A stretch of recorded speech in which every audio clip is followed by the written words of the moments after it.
Welcome to another edition of the Good Outdoors on 99.5 Kicks Country with Steve, Darrell, and Ronnie. It's everything about the outdoors. Take it away, guys. Welcome to the Good Outdoors on 99.5 Kicks Country. Long weekend past us now. Got out in the good outdoors, enjoyed the sunshine and the good weather.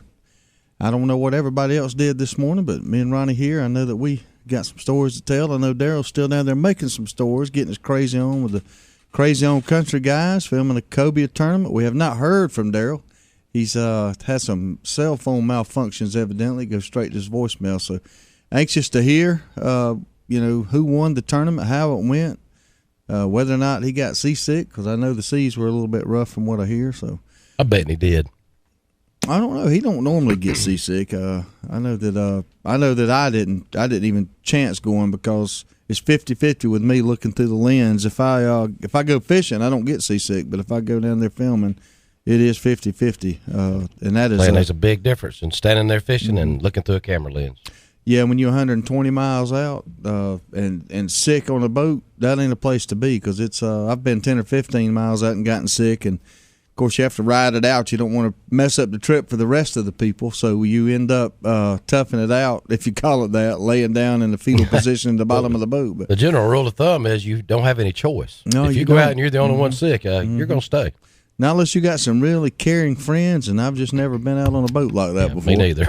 If the fish are biting, they say, hey, do the best you can. But, getting right down in the bottom of the boat, the place closest to the center of the bottom of the boat is the best place to be if you're seasick. Just a little tip. So that's not rocking as bad as the rest of the boat. Worst thing you do is go high.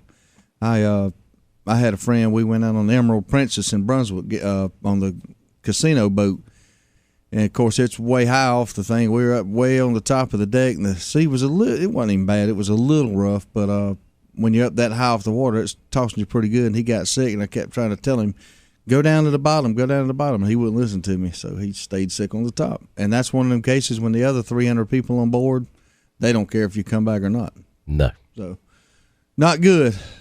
But news this morning, Colorado, 6 counties in the state of Colorado are mulling over whether or not to basically start their own state and call it North Colorado. They are fed up with the gas and oil regulations, the gun regulations that are passed, so they're doing some studying on the from the public, getting their feedback to see if they want to put on the ballot on August the 1st a measure to, I guess, I don't know if you would call it secede from the state, but for lack of a better word, I'm going to call it that. And sounds good anyway. Create their own North Colorado and govern themselves. So I can see the motivation for that if I lived in the state of Colorado.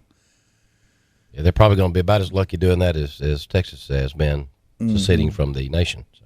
Well, to Texas, that's all just been rumor and innuendo. They've never actually tried to pass a measure to do that. That's true. And which I don't think they could. I don't think. I think seceding from the United States is a little more difficult than seceding from your own state. Yeah, splitting states. You would think it would be that way anyway. But anyway, we want y'all to let us know what you did over the weekend. I saw on our Facebook page where one of our faithful fans there, he killed him a big old rattlesnake, Robert McGeehan. Yes, he did. So that was not a good outdoor activity, but I guess it turned out good in that he killed the snake. So. Looks like he had his kids around or some kids around him there. There were some kids. Those weren't his, but it was right in the middle of his neighborhood over at Cypress Lake. So. Mm-hmm. Yeah, the snake will come up anywhere. I've been seeing a strange occurrence, and makes me a little nervous right there on our street, Stanfield Street in Hayhire, in one person's yard. Every day about an hour before dark, there's a raccoon feeding under an oak tree right beside the road there. I'm starting to wonder if it may have rabies. I don't think it did, because when I slow down and stop to let the kids look at it, he'll look up at us and then he'll run back behind the house there. But he's there every day in the broad daylight, which is a little unusual. Yes, that's strange. Yep. Every once in a while, maybe, but not all the time. Depending on moon phases and things, I've seen them just randomly through the day, but that was got a pattern going on there. But maybe he's just hungry. I know I would show up at the same place every day if there was a meal there I could eat every day. And you do. Mm-hmm. I did a little outdoor activity Saturday evening. good buddy of ours, Tim Keller, son Ryan got married, and Tim asked me to film the event, and I said, well, Tim, I'll be glad to film it, but I want you to understand something. I'm not a wedding videographer. I've always filmed outdoor events like hunting, and the big difference between a outdoor wedding and a hunting trip is that there was nobody running for their lives at the wedding.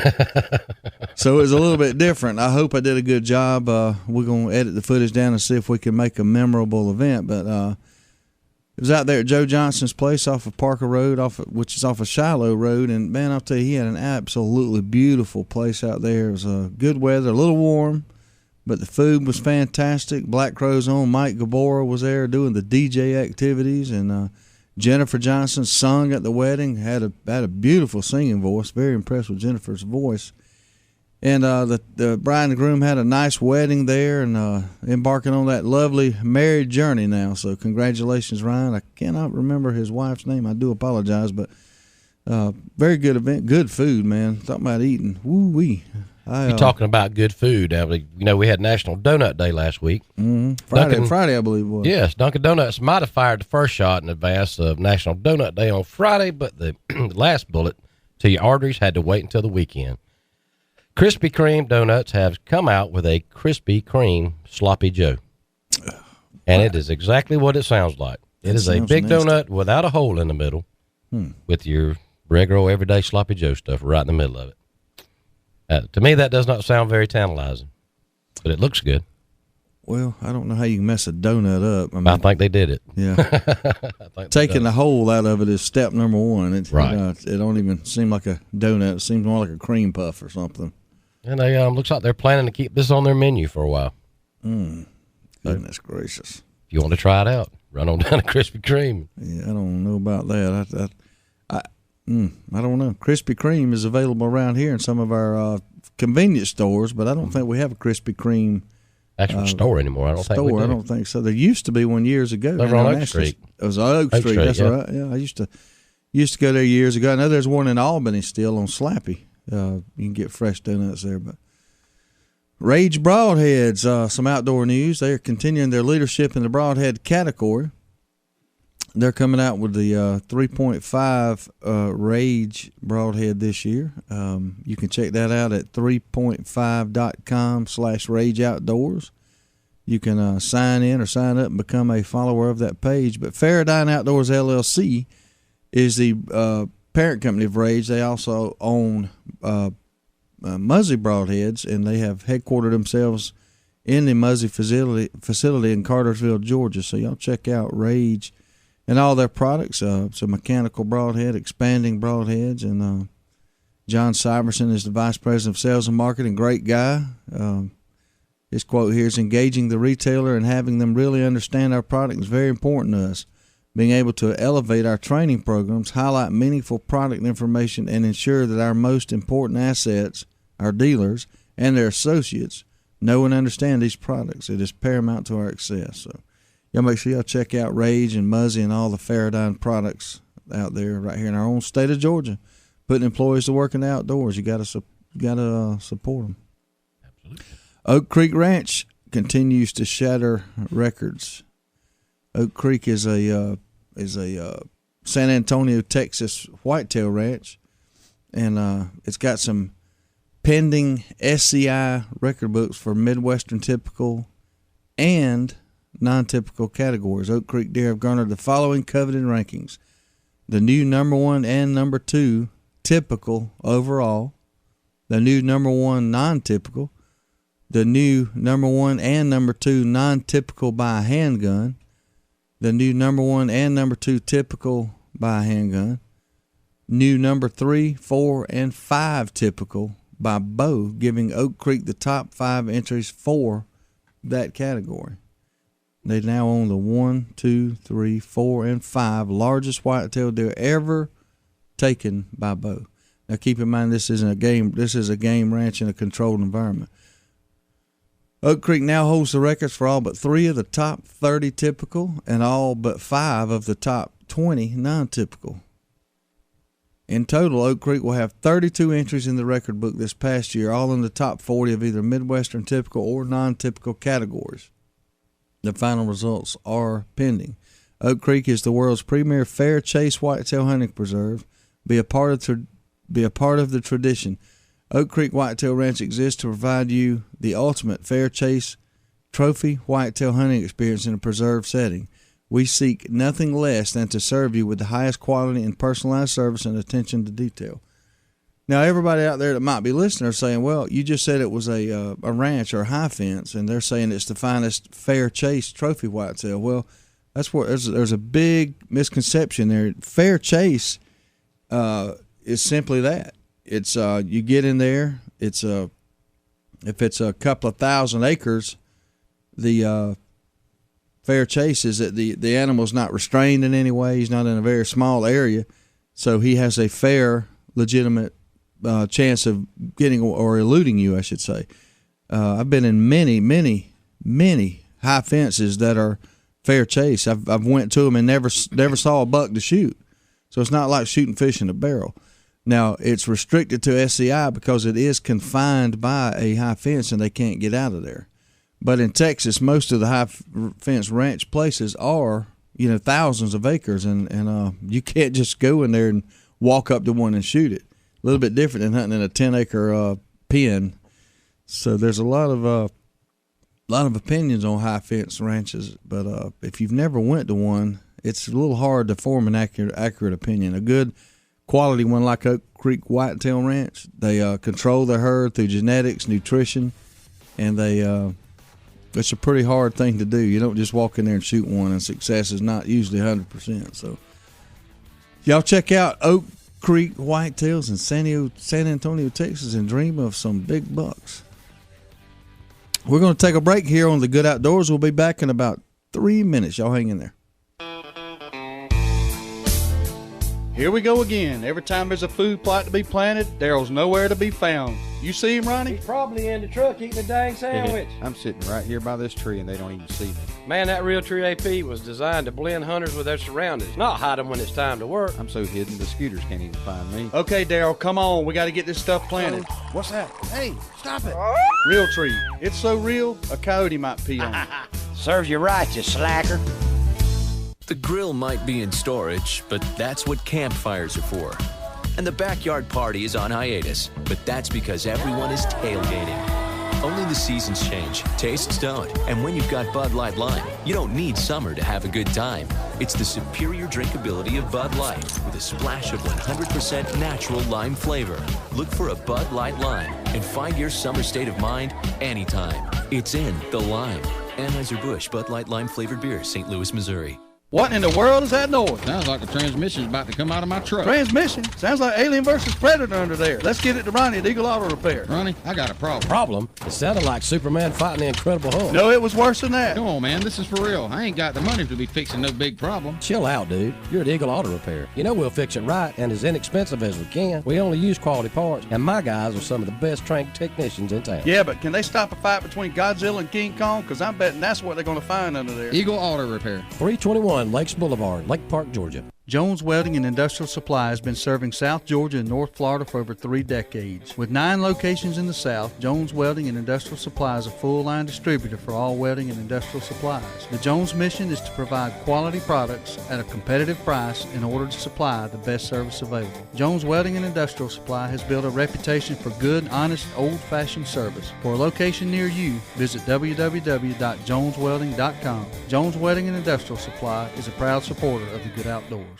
It's that time of year. People everywhere will be scrambling to find somebody to take care of filing their taxes. Fast Tax and Bookkeeping at 1407 West Hill Avenue, Suite Q has a quick turnaround time and the knowledge to prepare your taxes properly, making sure you are getting what's due. With $25 1040 EZ filings, electronic refunds in a flash, military and college student discounts, and fast and friendly service, drop by and see Lisa Griffiths and the gang at 1407 West Hill Avenue, Suite Q, or give them a call at 229-253-0181 to schedule an appointment. So you need a car, truck, or SUV? Look no further than Midway Auto Emporium at 4189 Bemis Road, Valdosta, Georgia. Cameron and Melissa Tucker has been serving the Valdosta area for over 7 years now. They are a family-owned and operated local business with hometown values and still believe in handshake deals. With a great selection of used cars, trucks, and SUVs, with a Carfax report on every one of them, along with bank financing at all credit levels and interest rates as low as 1.85% with approved credit. 4189 Bemis Road, or visit their website at midwayautoemporium.com.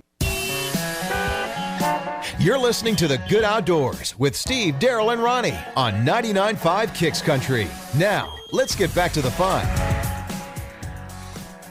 Welcome back to The Good Outdoors on 99.5 Kicks Country. Congratulations to Harris English from Valdosta, who won the St. Jude Classic on Sunday for his first PGA Tour title, birdieing 2 of the final 3 holes to hold off Phil Mickelson and Scott Stallings by 2 strokes. You know, Harris is actually he's actually kin to Darrell and I by marriage on our Brooks County Nichols side over there. And congratulations to Harris. We saw him at the family reunion here a while back and talked to him, his parents and all. And, man, it's just nice to know somebody finally did something in this family that amounted to something. We got a call coming in. We'll take it this morning. Good morning, caller. You're on the Good Outdoors Radio Show. How are you? Good deal. Good deal. What's going on, David? Nothing. You up early this morning, ain't you? Yep. You set your clock to get up and listen to the Good Outdoors, huh? Yep. What'd you do this weekend? Nothing. Okay, now when you say nothing, what'd you do? Just stay in your room all day in the house? You didn't get outside? I went fishing. Well, there you see, you didn't do nothing. You went fishing. Did you have any luck? Yeah. What'd you catch? Brim. Brim, good deal. Where did you go? There in Hayhire? Yeah, at the skate park. At the skate park. Oh, out there. Yeah, there's a nice pond out there, public pond at the skate park. I've never heard of anybody fishing there, so I'm glad you called and told us that. How many did you catch? At least 7, I think. Good deal. Were they good size? A little smaller than my palm. A little smaller than your palm. Did you keep them or throw them back? Threw them back. Did you use crickets or worms? Worms. Worms. Good deal. Were you by yourself or did you take somebody with you? My mom. Good deal. Well, we're getting there. We're building a conversation. So there you go. Your mom, you know, doing a good job getting you involved in the Good Outdoors. So congratulations, y'all being able to get out there and enjoy the lake there. Was anybody else out there fishing, or were y'all the only ones? We're the only ones. Good deal. Well, all y'all listeners, check it out. It's at the industrial park at the skateboard, I guess, course. I don't know what you call it there. Skate park there. There's some ball fields out there. The city of Hayhire has furnished it. I think it's called the Sonny Rogers Park or something to that effect. It's just off the interstate on the west side. If you coming down I-75 and get off at the Hayhire exit, turn left, and it'll be the first paved road to your right. Follow it back there, and there's where young David and his mom was catching the brim. So y'all check that out. It's open and free to the public. All you got to have is a Georgia fishing license. So appreciate you calling in. Did you do anything else out in the Good Outdoors besides go fishing? Went to church. Went to church. That is a good activity there, no doubt about it. What church you go to in Hayhire? We go to one in Nashville, my papa's church. Good deal. Your papa's a pastor there? Yes, sir. Fantastic. Good deal. Well, we appreciate you listening, David. You have a good day, okay? Y'all too. All right, buddy. Young David, our faithful Hayhire listener, 16 years old. That's what we're here for, people. Get young kids like David out in the Good Outdoors, and hey, kudos to his mom for taking him fishing. He might have took his mom fishing. Hey, you never know, but you know, it's an obviously heartwarming thing to hear a kid getting taken fishing. But when the mother either takes or goes with the kid, that's even better right there. That's what we need, man. We had a local taxidermist win a national award this past week at the taxidermy contest here at Artistic Wildlife Taxidermy. I believe I'm going off of memory here. I don't have anything in front of me. I just read it in the newspaper. Stevie is his name there at Artistic there on the Madison Highway down there near the airport, and he won the best turkey mount I don't know the particular category. I'll try to find something on it. But he is a national champion. So right here in Wintersville, that tradition doesn't always have to be sports related. There's a lot to be said for that because there's a lot of them competing in that. Yeah, I think it said there was over 400 competing in it. So congratulations. I'll try to get the more accurate information there so I don't butcher it like I'm doing currently. But if you saw the Valdosta Daily Times over the past few days, I'm sure you saw the article, so y'all check it out. But congratulations. Taxidermy is it's an art. There's no doubt about that. If you ever look at good taxidermy work compared to bad taxidermy work, you can tell those who care. It is an art, and this artistic is a great word to put in there, and he really takes it seriously. The article just talks about having a place for the eye to start. And if you think about that, something catches your eye if you're looking at a painting, a picture, a mount, or even a car. That first thing catches your eye, and then the job of the artist is to take it and make sure that your eye stays on the target and moves from one thing to the other. And I can imagine in my mind, looking at a turkey and all the iridescent colors of the feathers and things like that, and the work of it, the detail, and man, congratulations! That's a heck of an accomplishment there to beat out 400 or 500 other guys that's competing for that same award. Absolutely. Something a little off of that. I think I have found an article that one of your family members has snuck in about you. I actually wrote into Dear Abby about it. Uh-oh, what is it? So, Dear Abby, I host all the holiday parties and dinner parties for my family whenever I have my parents over. My father insists on helping himself to the top layer of every casserole. He'll scrape all the cheese off the potatoes, the crunchy onion topping off the green bean casserole, etc., leaving just the bare vegetables for everyone else. I've asked Dad not to do it because it's inconsiderate of the other guests. I can see people are bothered by it, so now they make a beeline to the buffet so they can beat him to it. Dad got offended when I talked to him about it, but he continues to do it. Mom refuses to get involved because she has to live with him naturally, and I have said all I can say what to do. Burn up in Illinois. Well, dear burn up, Abby says, I guess who grabs all the goodies at a dinner party is a hog. Because your father refuses to change his behavior, I will offer a few suggestions. The first is to alter your menu to avoid serving casserole dishes.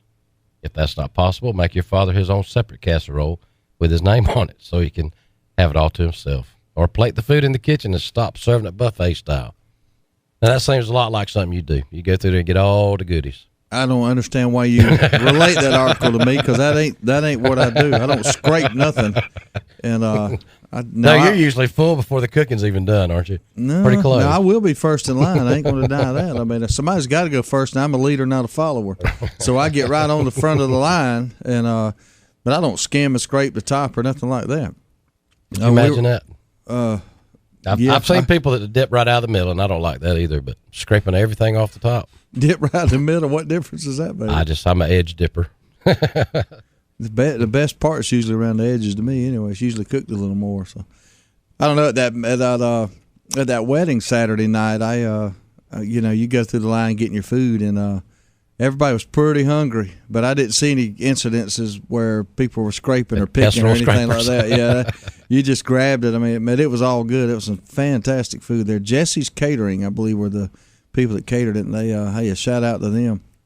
And you got those people that they got to pick up every piece of chicken to find the one they want. Oh yeah, scraping around through there. But when you got chicken breasts that all look exactly the same. What does it matter? Slices of roast beef that look exactly the same. It was pretty well put together. Mashed potatoes, a nice salad, bread. You're making me hungry now. Oh man, it was good. I wish I could have took a plate home with me, but I didn't think that was very good wedding etiquette, so I didn't do that. Mississippi ranked in the top 10 for whitetail deer hunting. I found that to be somewhat of a surprise. Over the past several hunting seasons, Mississippi deer hunters have harvested some of the largest whitetail deer on record. Mississippi is beginning to be acknowledged as one of the top whitetail deer states in the nation. The top 10 states were ranked as follows. Okay, and this is up for some debate in my book. I haven't been to several states, but I don't even know. I'm trying to figure out who compiled this, but maybe we'll. By Outdoor Life magazine, so it's opinionated and subjective. But This article's opinion, the top 10 states were ranked as follows, and I'm going to go from 10 to 1. Oklahoma. Now, you never think of Oklahoma as a top whitetail producer in the deer world. At least people I run with don't. But Ohio, being number 9, is somewhat of a surprise. I would have thought Ohio would be further up that list. Nebraska, certainly solid to be, in the top 10, without a doubt there. Mississippi. Now, this is the shocker. Coming in at number 7 and beating out Nebraska and Ohio. Now, I know last year, I don't know what year they're basing this on, but I know last year Nebraska had a huge blue tongue problem, so that probably influenced their standing. But Mississippi beating Ohio, man, that's a little bit of a shocker there. There's some huge Boone and Crockett bucks walking around in there. If they're basing it on the Boone and Crockett record program, which they are, the 4 criteria of each state are this: the Boone and Crockett records program, hunter density, cost of guided hunts, and hunter friendliness in terms of laws and regulations. So I guess there's a lot of things to consider there. But Illinois, obviously would have thought Illinois would be in the top 10. Minnesota, that's one that I wouldn't have seen coming in the top 10. Iowa, definitely. Indiana, I can see that in the top 10 after hunting Indiana last year. That was phenomenal. And then the top 2 were no shocker to me at all. Kansas at number 2, Kentucky at number 1. Kansas and Kentucky both are neck and neck. Anybody you talk to in the outdoor or the whitetail world are really high on Kansas and Kentucky for Boone and Crockett bucks. Now, the ease of license, getting a license is not, I don't know, that seems like it would knock Kansas down a little bit because it is a draw system. You have to be drawn to go to Kansas as an out-of-state hunter. Kentucky you do not, but there's some huge bucks in Kansas and Kentucky, so y'all make sure to try to book you a hunt there as soon as you can. We still may go. We did get drawn to go to Kansas this year. We might go. I don't know. It's kind of up in the air right now, but there's some places we got to fulfill our obligations to before then. So we'll see if we can get out to the great state of Kentucky. If we don't, won't we? Because we didn't want to, but we'll discuss more about anything in the good outdoors here on 99.5 Kicks Country when we come back in 3 minutes. Hang in there. There's only one place in Valdosta if you want the freshest seafood in town. It's Bubba Jack's Crab Shack at 1700 West Hill Avenue. They got wild Georgia shrimp cooked about any way you could want it. Fried, peel and eat, grilled, or buffalo style. They got a Wednesday night oyster special at $7.99 a dozen, and that ain't no mistake. $7.99 a dozen, Wednesday night only. Bring the kids with you, and if they don't eat seafood, get them some chicken tender baskets or hamburger hot dog. And do not forget to try the fresh cut, hand-dipped onion rings at Bubba Jack's Crab Shack, 1700 West Hill Avenue, Valdosta. Val Optics on Patterson Street in Valdosta, Georgia has been providing 1-hour service for 25 years. From eyeglass repair to eye exams conducted by one of 2 on-site optometrists, Val Optics is there for all of your eyesight concerns. There is no need for an appointment, and most insurances are accepted. Val Optics also accepts outside prescriptions. So if you need eyeglass repair or an eye exam, stop by Val Optics at 601 North Patterson Street, Valdosta, Georgia. 25 years in business says it all.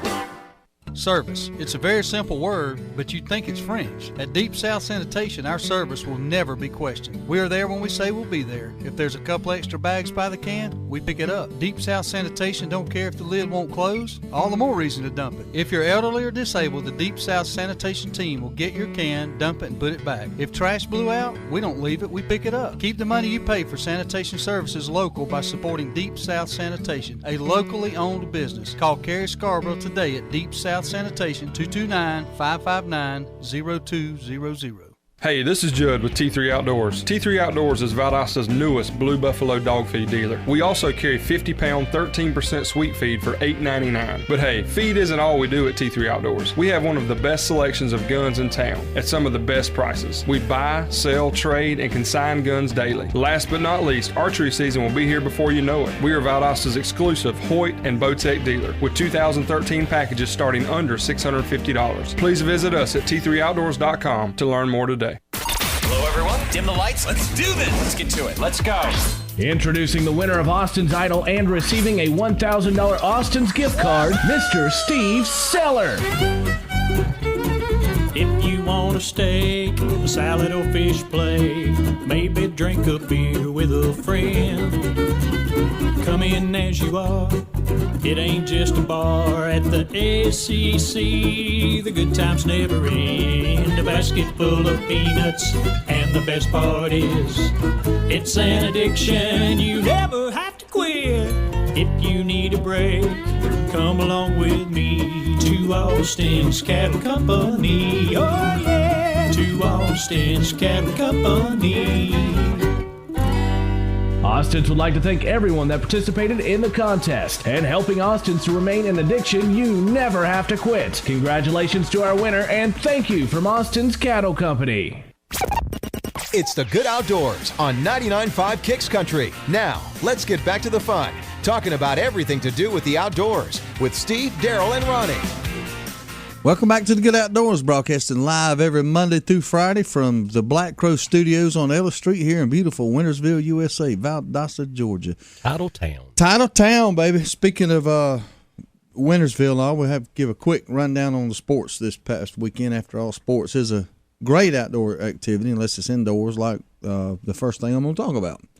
The basketball championships continued last night. The Heat were down 1-0 to the San Antonio Spurs. Not the case anymore. Evidently, the Game 1 victory ticked off the Miami Heat, and they came in last night and just embarrassed the San Antonio Spurs. Beat them by about 25 points, maybe 30, I don't even know. I know I watched it. I was excited. I actually cooked me a steak, cooked it on the stove, pan fried, which is something I don't normally do, but I'm going to tell you it was a very good change of pace. Every once in a while, it is very good. Cooked it real slow, and I warmed me up some sweet peas that were good, and had me a nice cold adult beverage with that as I anticipated the basketball game. And then all of a sudden, my wife texts me from work with a honeydew list. Now, that's bad when your honeydew lists are starting to infiltrate your life by text message when your wife's not even there. So anyway, I worked through a couple of those things just to make a showing. By no means did I get the whole list completed, and I'm sure that'll be brought to my attention today. But watch the game and watch the Heat dominate the Spurs. Earlier in the day, I was able to watch the Braves dominate the Dodgers. So I think they took 2 out of 3 from the Dodgers. But I'm going to tell you what, that Yusel Puig, the new kid from the Dominican Republic, no, wait a minute. I think he defected from Cuba. Okay, I'll have to check on that. But anyway, he has hit the major leagues by storm, man. He's played, I think, 7 or 8 games, and he's getting 2 hits a game. He hit about 5 home runs. He threw a runner out at third from the base of the wall in right field with the strongest arm I've ever seen since I've seen Raul Mondesi do it back when he played for the Dodgers. But he threw it on the fly, no hop, straight to him, bam, toast. Wasn't even close. Impressive young man. Now, I'm sure scouting reports and all is going to get around to find out what he struggles with, but the problem with that is he's got to struggle, and he ain't. So there's no scouting report going to be circulating no time soon the way the young man's going. So future's bright for Yusel Puig from the Los Angeles Dodgers. Y'all check him out. Jimmy Johnson dominated the Pocono race Sunday. Who's surprised by that? Nobody, and he was awarded the pole, due to inclement weather, I think, and they go by the point system to award poles in that situation. Yes. But it was I didn't watch the race. I was busy doing some other things. But from just all the media reports, it was must have been pretty much a cakewalk for him. Yeah, and he pretty much had a car that was on rails. Yeah, I would agree. I think he led 128 out of 160 laps, and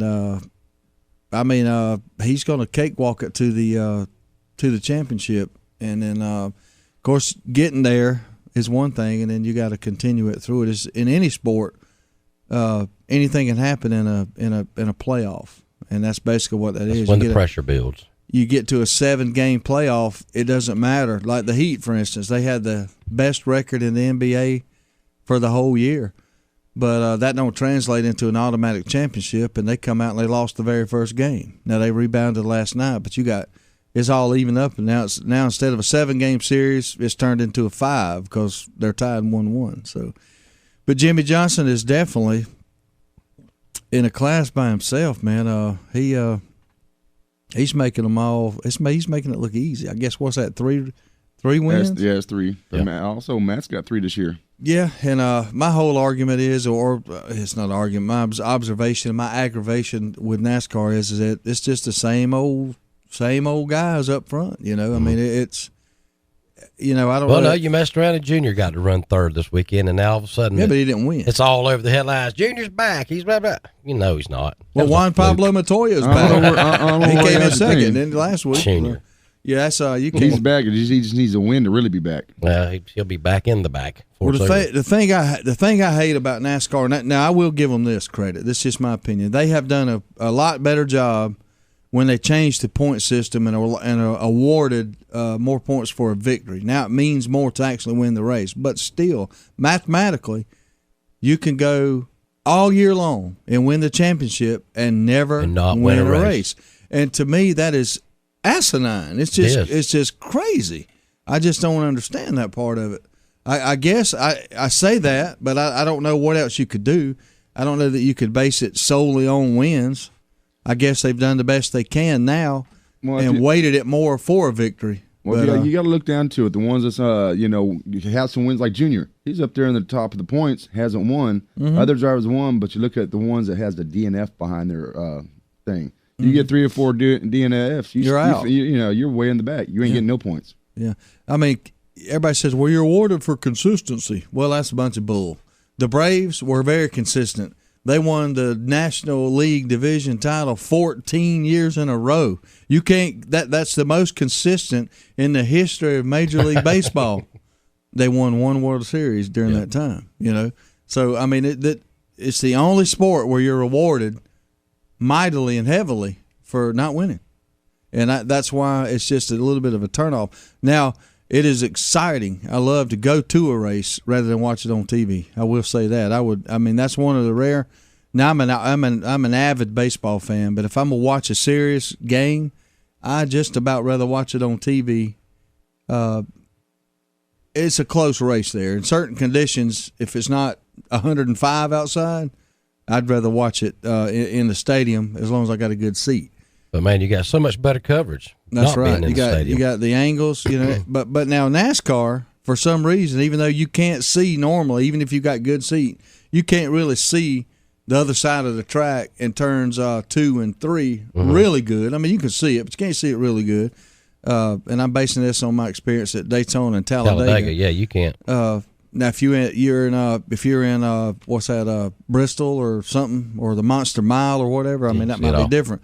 But there's just something about when them cars go by and that thundering, loud, you can feel it to your core. You can hear them coming out of turn 4. Oh yeah, now that makes it, and the smell, and that makes it a little more enticing for me personally to be there rather than watch it on TV. Right. But now the baseball game, the sounds. Now I love the sounds, man. The music playing, the music playing when the batters come to the batter's box. You can watch the big screen. You listen to the roar of the crowd. I mean, it's fun being there, but it's almost, there's a toss up there whether I'd want to watch it live or if I was right behind home plate about 15 rows up, now that'd be different. But if I'm gonna choose between the cheap seats in left field and my living room, I'm taking the living room every time. That's me. They've got the sounds down pretty good in baseball. That's right. You hear that old stick slapping. You can hear the ball hit the glove. The crack. Yes. Crack of that wooden bat, baby. Mm-hmm. And then, as we touched on, our own Harris English here from Valdosta, Georgia, he won the PGA St. Jude's Classic this weekend.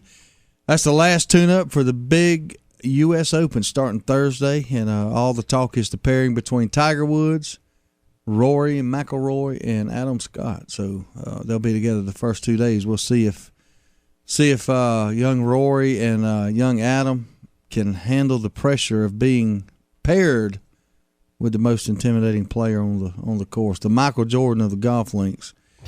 But I like Adam Scott now. He's a young guy. He's I think he's from Australia or Scotland. I don't really know. I'd have to check that. But he's a young guy, aggressive, and I like his game. Rafael Nadal won the French Open, set a new record for the most Grand Slam events won at 8. So he's surpassed the legends of the game, and he's still a young man. He's got still got a little pop left in him there, so he'll be continuing his quest to win even more. Serena Williams won on the women's side to win the French Open, so that's a clay court tennis match for all you tennis fans out there. I know y'all had a good weekend watching the finals there, and that's something that takes a while there. Those tennis finals, they seems like it takes 2 weeks to play it, whereas the NBA goes on 7 games over 10 days or 14 days, and it just seems like the French Open goes on and on and on. I guess because I'm not much of a fan, but there you go, the tennis report. The National Hockey League Cup Finals, they're set now, and I know nobody in South Georgia is really interested in it, but the Chicago Blackhawks are in, and to tell you how up I am on it, I don't even know who they play. I don't know anything about it. So if y'all care about that, y'all look it up, because I don't. Since it's our show, we can be that way. I guess so. We'll take this call. Good morning, caller. You're on the Good Outdoors. How are you? Good morning, guys. What's going on? So we got 13 weeks till the NFL season starts. How long do we have before college starts? Good question. Good question. I think college comes in a little bit before the pros, so so exactly. Wait. So you ready to watch some Bulldogs take care of business? Yeah. Mm-hmm. Yeah, I always cheer for Georgia. Always. Like, I'm a big Notre Dame fan too, though. What the heck? So I cheer for both. That's where I wanted to go to school at. Yeah. So I cheer for both. But if they have to play each other, I'm going to cheer for Georgia. Like, I'm going to always want Georgia to win. Well, thank God on that. I'm not like David. You are the first real-life Notre Dame fan I have ever had a conversation with. Really? I don't care. Yeah. I feel the same way about Georgia and Atlanta Falcons. I don't care if they don't never win a game. I'm going to always cheer for them. Amen. I remember back in the, I don't know what grade it was. I'm going to say probably 4th or 5th grade. I went to school with a notebook. It was a white notebook that had the old style Atlanta Falcons logo on the front of it. And I remember going back there, and that was back when the Falcons would win 2-3 games a year. That's how long I've been a Falcons fan. But the Falcons, the Hawks, and the Braves, I pull for my Georgia teams, baby. Yeah, no doubt about that. And I'm going to decorate my, Bulldog C. Hall, he decorates his yard in Georgia stuff every year. Oh, yeah. Yeah, as he should. So I want to decorate mine for them Gator fans. I'm going to hang a gator, a big blow-up gator from my front porch on the news, and I'm going to hang another one from the back of my Jeep. Yeah. There you go. Let everybody know where you stand. That's right. Yeah, that's for all them people like David. That's right. Gator hunting is a nice outdoor activity. It sure is. It's even better when you got a bulldog sitting on top of it. That's right. There you go. Bulldogs can take care of gators. Yeah. Anyway, I just was wondering when the college season started. I'll see if I can't find out an exact date for you. I know that it comes in a little bit before the pro season. And which I'd rather watch a college football game over NFL any day. Although I love the NFL too, but I'll take college if I had to choose. Yeah, it don't matter. I'm a football fan, so it doesn't matter to me. There you go. So, and I agree. I'd rather watch it on TV. You get better coverage. Yep. It's hard to watch it in the stands because there's so much going on, and you're so far away, and there's too many people to watch. Yeah, I'd rather watch it on TV. Yep, no doubt about it. We appreciate the call this morning. Have a good one. All right, you too. 229-253-0995 is the number to call. We're going to go ahead and take a break right now, but if you got a call after the break. We'll talk to you in 3 minutes. With over 40,000 machines in the field, the pro's choice is Dixie Chopper. Be a pro. Buy a chopper. Built right here in America with one simple goal. Build a mower that cuts more grass and doesn't break when you use it. Be a pro. Buy a chopper. With Chopper's price, performance, and reliability guarantee, make the smart choice. Be a pro. Buy a chopper. We're running out of time. We're drawing the line. This is our battle cry. Huntin' is Good TV is an action-packed hunting show with a mission to secure our hunting heritage. Join Steve Nichols, Trey Weatherington, and Neil Armati each week as they hunt across the U.S. and Canada with pro athletes, actors, wounded warriors, kids, and regular old Joes who know hunting is good. Huntin' is Good TV airs on Pursuit Channel and is available on Dish Network Channel 240 and DirecTV Channel 604. For more info, visit huntin'isgoodtv.com and follow on Facebook at facebook.com/HIGTV show. You can also use your high-speed internet connection to watch online by logging on to filmon.com at the airtimes posted on our website. And remember, hunting is good. This is our battle cry. Just a Mere Farm is a full boarding, training, and lesson facility conveniently located on Valdale Road in Hayhire. Just a Mere Farm offers a facility like no other in the area with many amenities to meet all your equine needs, whether it's riding, training, or boarding. If riding is your passion, Just a Mere has you covered with an indoor arena, a large lighted outdoor arena with an alleyway, a large jump course arena, a round pen for training, trails, and access to dirt roads. Private and shared lessons are available, so give Just a Mere Farms a call today at 229-460-2331. So, Dawson, is Dad still ill about you calling him out on his shooting ability? I don't think so, but I have seen him on the range a lot more lately. Dad always says practice makes perfect. That's what he says, but I don't think it works for adults. Why do you say that? Well, from the look of the scorecard, it's making it worse. Dawson, bring me some more shotgun shells. Okay, Dad. If you need some practice, come by Southwind Clays and Quail on the Quitman Highway just past the river headed towards Quitman. With a top-notch clubhouse, a 5-stand, sporting clays range, as well as a rifle and pistol range, Southwind has what you need to succeed. World-class quail hunting is also available with some of the finest bird dogs around. Dad sure shoots a lot. Yeah, if he keeps this up, Mom's gonna be mad. Why is that? Because he's spending all Mom's shopping money on shotgun shells. It's the Good Outdoors on 99.5 Kicks Country. Now, let's get back to the fun, talking about everything to do with the outdoors with Steve, Darrell, and Ronnie. Hey, welcome back to the Good Outdoors here on 99.5 Kicks Country. Again, broadcasting live Monday through Friday from 4 a.m. to 6 a.m., so y'all keep your radio dials tuned in. Check out our Facebook page at The Good Outdoors with a Z and our website at www.thegoodoutdoors.com for all the latest happenings here. We have a very interactive Facebook page, about 8,100 and so likes, and growing every day. So post your pictures.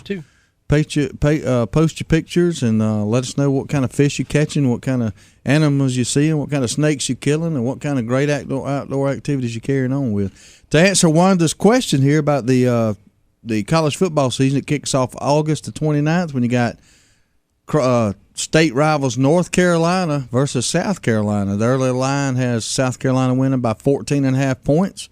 Other notable Week 1 games we'll be watching is Alabama will play Virginia Tech. That's a significant game. It's on neutral ground. Virginia Tech ain't no pushover, so Alabama will be playing them. And then the big one for us is Georgia at Clemson. That's going to be a tough game. And is that happening weekend also?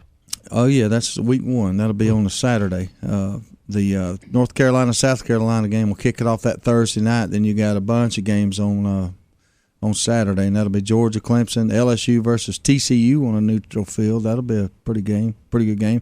Florida State's going to be taking on Pittsburgh, Boise State, Washington, Penn State, Syracuse on neutral field, Ole Miss at Vanderbilt. That'll be an interesting game.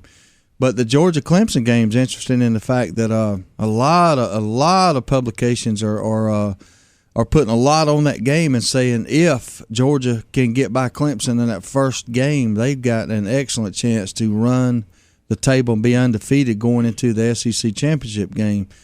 I hope that's the case, but a lot of the so-called professionals are putting Georgia to win the SEC East, but they'll be entering that game with one loss, sort of like we did this year, and then just depending on that game, we've got a good chance at a shot here, and I believe that's why Aaron Murray came back for his senior year is he knows that there's a good chance, man. We have got a good chance, and I'd love to see us slip by Clemson.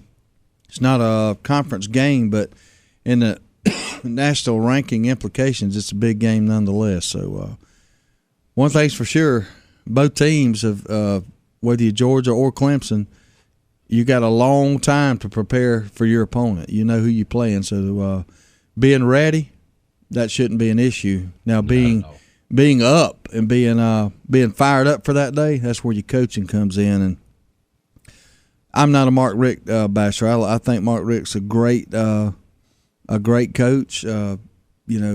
Us here in Wintersville, we demand wins, and we've been spoiled with our high school success, our college success, and we just believe that Georgia should have a couple of national championships, and we get aggravated, and so we start blaming the coach. But in all honesty, the only problem any coach has had in the SEC for the past 4 or 5 years is Nick Saban at Alabama.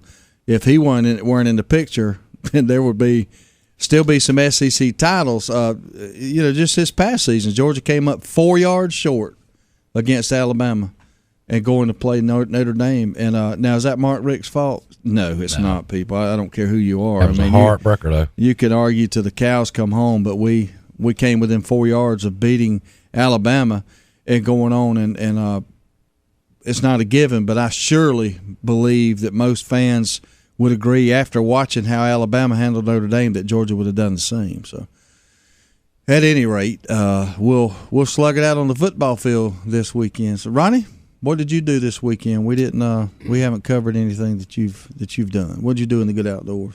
I did absolutely nothing. I don't have anything to hide. Like we had to pull it out of Davey. I relaxed. Something I haven't done in a very long time. I relaxed all weekend long. A man needs to relax. There's no doubt about that. But not very exciting to talk about, but that's what I did. I didn't even watch but a couple laps of that race yesterday. I mean, I piled up and snoozed and snored, and I think everybody that knows you can imagine that. Every dog has its day. And I definitely had it. Yeah, and this dog here had his day. He down in the Philippines, a dog named Kabang saved 2 girls from certain tragedy of getting ran over by a motorcycle, of all things. The little dog sprung into action and saved the 2 girls, but he paid a price, and believe it or not, lost half of his face. It injured the dog's face, messed his nose up. But the loving donations from a lot of people in the Philippines and abroad got the dog treatment at a University of California vet hospital. They did $27,000 in surgery, and the dog is doing very well, very well. And the little girls are thankful to the little pet for saving their lives. And I tell you what, that there's stories every year of pets, jumping into action to save, their owners' lives, save them from a burning building, and that sixth sense. And we were talking about pets here a week or 2 ago, and I had mentioned that I lost, we were talking about how attached to the pets that people get.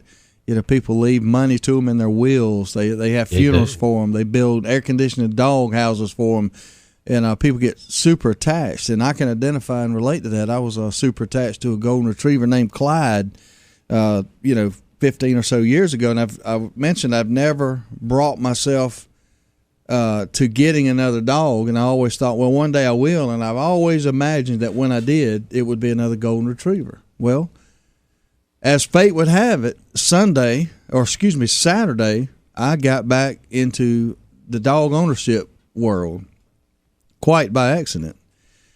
I was kind of doing the Ronnie Colbert, chilling in the Lazy Boy Saturday at Mom's house, and somebody rang the doorbell. I went outside, and this lady was she was in a panic and asked me, did we own dogs? And I said, no, we don't have any dogs. And she said, well, there's 3 dogs out here in the highway that's just standing around in the highway, and the cars are dodging them, and this, that, and the other. And she said something ain't right. So I went outside, and of course, me and Charlie sprung into action to go down there and see what the problem was.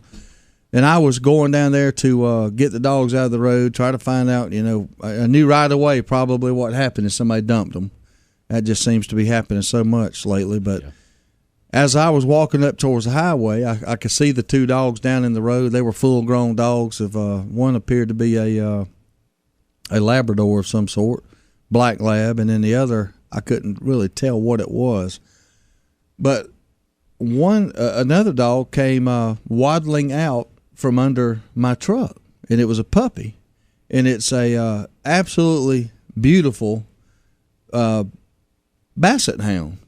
That's puppy. one of the best dogs I ever had. And I'm gonna tell you what, it literally was love at first sight when I saw him. He just looked so I don't know, so just like a stuffed animal, and we come waddling up there with him. He's got just big old oversized feet and big long ears. And of course, Charlie saw him, and the rest is history. We got a dog now. So, but I will say this: if somebody's missing a little basset hound puppy, the dog was well taken care for. He was well fed, smelled good. I mean, and we got him. My wife has fell in love with him. We got him home, and he'll be in the house there, and he actually listens to you if you tell him, like he was. My wife has what I call a sacred rug in the house. Now, the rug is on the floor, which means it's built to walk on, but you don't walk on this rug. You just don't. Well, anyway, he was coming in the living room. Now, she'll throw a frying pan at me if I walk on it. But Charlie named the dog Butch. It's a little boy, and Butch started sashaying across the sacred rug, and she goes, "Butch, go back in the kitchen now. We don't get on Mommy's rug." And he turned around and walked back in the kitchen. He listens better than I do. He's probably smarter than you. So my point is, it's just hard for me to believe that he didn't belong to somebody, and that they would have abandoned him like that. You know what I mean? It just seems like it's going to be bad now. I mean, we've gotten attached to him, and if somebody does claim him, it'll be hard for us to part with him. But the right thing to do would be to give it back. So if anybody's listening, 229-253-0995. If you can call up and describe him, tell me what color he is, tell me what he smells like. You're going to have to go through a rigorous identification process, and be hard to pass. But no, all jokes aside, give me a call. 229-253-0995 is the number.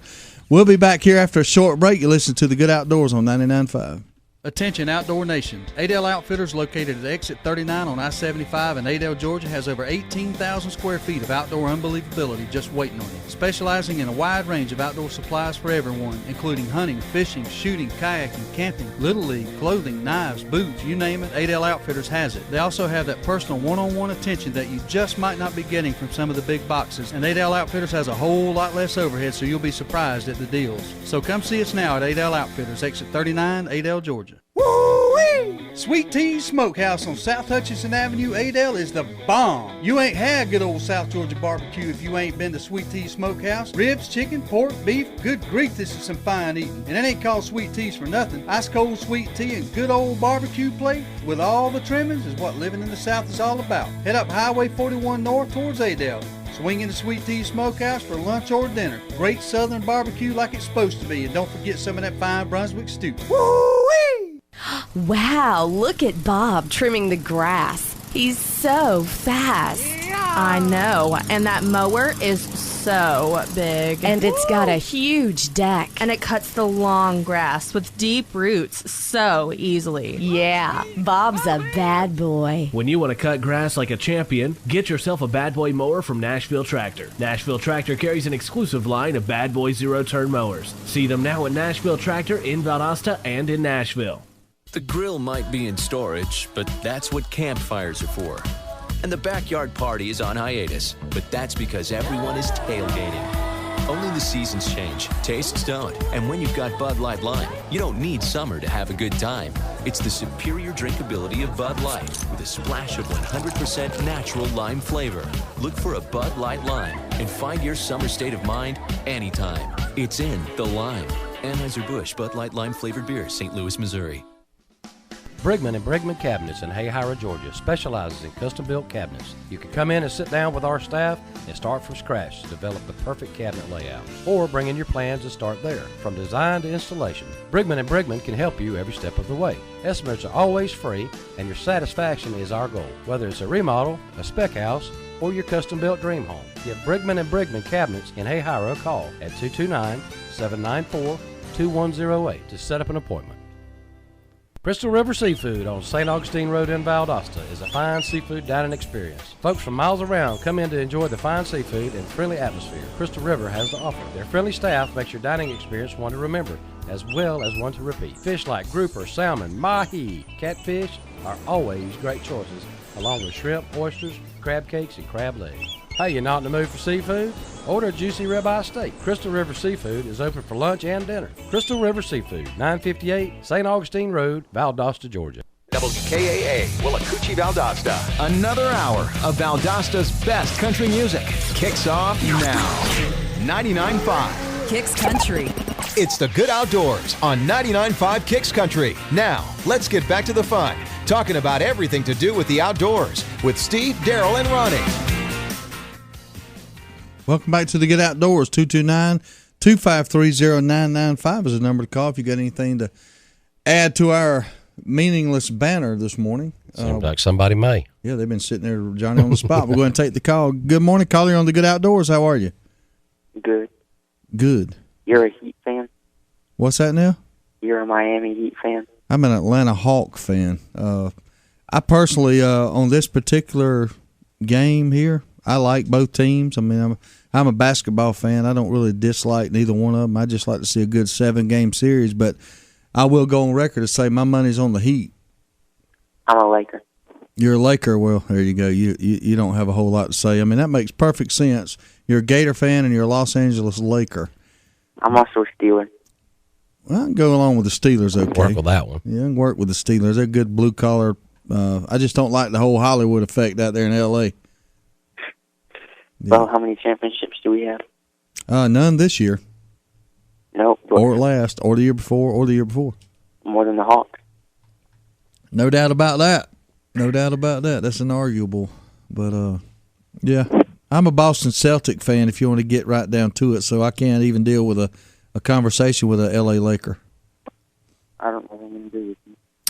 Now let's talk about championships there, young David. How many do the Lakers have compared to the Celtics? Far fewer. I'll go ahead and give you a hint. I'm not getting into that. I know you're not. Hey. Well, okay. Let's add all my teams to your team's championships. Okay. You know, I am a Braves fan. You going to tell me you like the Yankees? I'm a Brave. Okay. Well, there you go. Well, there's a tie right out. Yeah, the gate. that cancels it out. All righty. So, let's see who else we got. Okay, who's your favorite NFL football team? The Steelers? It's a tie between the Steelers and the Broncos. I like Manning. Yeah, I like Manning. He's an SEC boy. I can deal with that. Well, I always, of course, my heart is with my Atlanta Falcons, but I was always a San Francisco 49er fan. So they've won several Super Bowls. They're right up there with the Steelers. I pulled for them in the Super Bowl. Mm-hmm. Yeah, I did too. I was a Joe Montana era fan, so I like them. And of course, the Boston Celtics, which have many. They're the winningest franchise in the history of the NBA. College football, you're going to have me on national championships. I think the count will be 3-1 there. You being a Gator fan and me being a Georgia fan. Yeah, we had Tebow. Yeah, he's been a real success story in the NFL, hasn't he? Yeah. I wish they'd give him playing time. Yeah. Now, on the other hand, Matthew Stafford is doing a very good job for the Detroit Lions, a UGA graduate. Yeah, I don't mean anything, but I think the reason why Tebow don't play is because of what he claims nationally. Is because of what now? Because he claims Christianity not more than normal people do in the NFL. No, I'm going to disagree with you there. I think that now I do think that there's some some people out there that are not tolerant of his outward profession of his faith, which I am, I actually think it's a fantastic thing, and most of the people I hang around with do. But I'm gonna have to say this: looking at him objectively as a basically a talent scout, he don't have no business being a quarterback, and in the NFL. Now, I believe if he would swallow his pride a little bit and switch positions, become a tight end or something like that, there's several teams that would pick him up right now if he'd be willing to do that. But he's not willing to do that, so that's why he don't have a job right now. So, but yeah, you know, it irks me when a guy that comes out and proclaims his sexual orientation, he gets more press than when Tim Tebow calls in and or comes on and talks about his faith in God. I think that's sad. I think that's borderline ridiculous. So I saw a thing on. Go ahead. I saw a thing on Facebook about that. It was Tebow said, "I'm a Christian." Media goes, be quiet. And then that gay guy comes out and he's a hero. That's right. Yeah, I agree with you. I think that there's a lot to be said when it comes to that sort of a thing. But back to his NFL talents, I just don't think he's I don't think he's good enough to be an NFL quarterback. Now, don't get me wrong. I'm a Tebow fan, man. I love what he stands for. I love his. We've had an accident here in the studio, but I love what he stands for. I love his toughness, his competitive nature. I'd love him to be on my team. There's no doubt about that. So, he's the reason I'm a Gator. What's that? He's the reason I'm a Gator. Well, I can go with that. He's a good reason to be a Gator. He stands for all the right things in life, and we're distracted by a coffee spill up in the studio this morning, so bear with us. But yeah, we're Tebow fans, and I don't dislike him because he was a Gator either, like a lot of people do. I like Matt Stafford. Yeah, there you go. That's right. I mean, if they play each other, we're going to pull for our teams and all that. But when they move on to the NFL or get past their career, we'll have a respect for them. Like Danny Werfel, another great Florida Gator quarterback. Man, I used to admire him. He, unfortunately would pick us apart, and but that don't mean he wasn't a good quarterback. He just wasn't on my team. Same way with Aaron Murray. That's right. Aaron Murray's a good quarterback. Can't wait to see how the Dogs fare with him this year. And I can't wait to see his NFL career. Yeah, he ought to do pretty good. He's got the arm strength, the size, so we'll see. But we appreciate you calling in as always, David. You have a good day. We'll talk to you in a little while, buddy. I have a question. Oh, okay. What is it? Can I get a T-shirt? I don't see why we couldn't give you a T-shirt. What size do you wear? Large. Large? Okay. Yes, sir. All right. Where do you live in Hayhire? South College Street. It's over there by the middle school. South College Street. Just send us a message on Facebook, personal message on Facebook, and we'll get your address and get one over to you. All right. Yeah. All right. Appreciate it, David. Okay. Thank you. All right. Thank you. 229-253-0995 is the number to call. We appreciate all of our listeners. It's this show, in case somebody's out there just tuning in, what the show's about is everything in the outdoors, and especially our love of getting children involved in the outdoors. And it warms our heart when we have kids call. From time to time we've had young listeners call from Nashville, Hayhire, Valdosta, surrounding areas, Moultrie, and it always warms our heart to know that these kids have an interest in the outdoors and fishing, hunting, camping, canoeing, skateboarding, anything outside. It's all good. Sports, sports are great outdoor activities. I saw on Facebook where Dirk Harrell's two twin boys are down at the Florida State football camp right now, having a whale of a time. Man, that's good stuff. My little boy Charlie is dying to play basketball, so I'm gonna be trying to get him in a kids basketball league. And I remember those days long ago when you go to a 6, 7, 8-year-old basketball team, and one team would just absolutely stomp the other team 6-4. But it wouldn't be because they wasn't shooting. Yeah.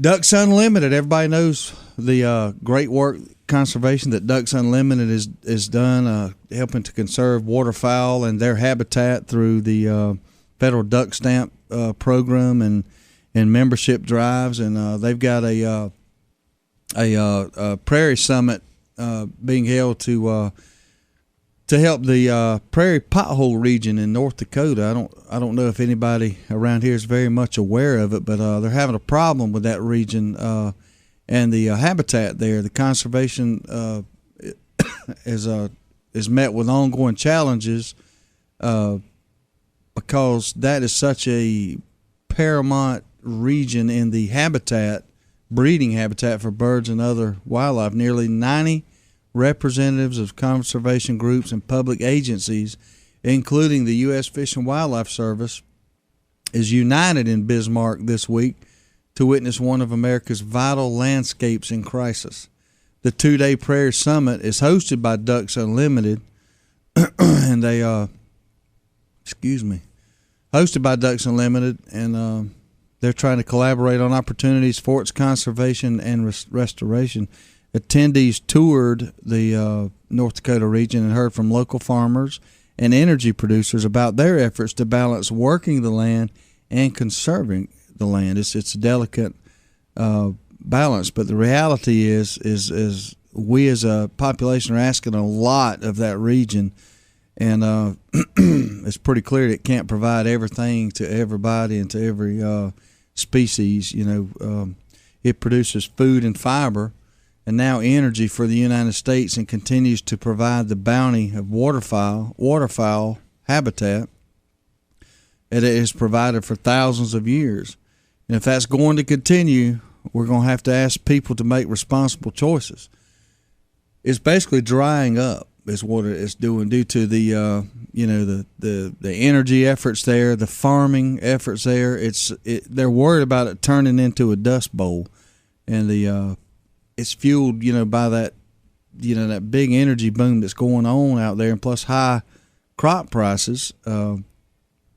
It's a delicate balance, man, and Ducks Unlimited is getting in there and trying to figure out a way that we can all live in harmony there and not destroy probably one of the most important waterfowl regions in the United States. So we'll be supporting those efforts, and it all starts with talking to each other about it. So they got a good thing going there. Ducks Unlimited around here, people. We have a banquet coming up sometime soon. Probably so, but the Ducks Unlimited folks are very supportive, ardent supporters of conservation. They've done so much great work, just like the National Wild Turkey Federation, Quail Unlimited. Those groups that do great work in balancing the balancing act between what we need as a human population and what we need to conserve the species. But we're going to take another quick break here. You listen to the Good Outdoors on 99.5 Kicks Country.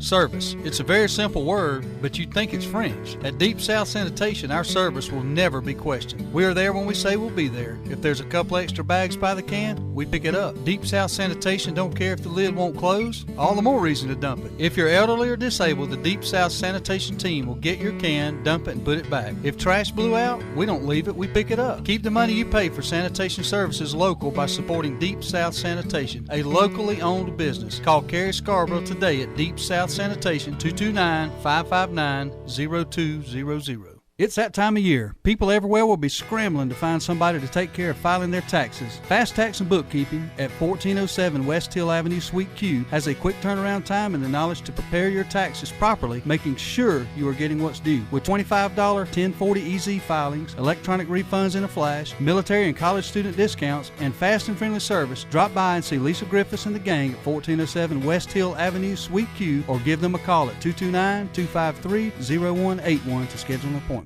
SWAT Graphics, located at 300 South Toombs Street, is the area's #1 graphic design service company. Specializing in graphic banners, stickers, signs, and design, SWAT Graphics can help from concept to completion. If you have a design idea for a company logo, SWAT Graphics can bring it to reality. Maybe you have a logo and just need it placed on a sign, sticker, or banner.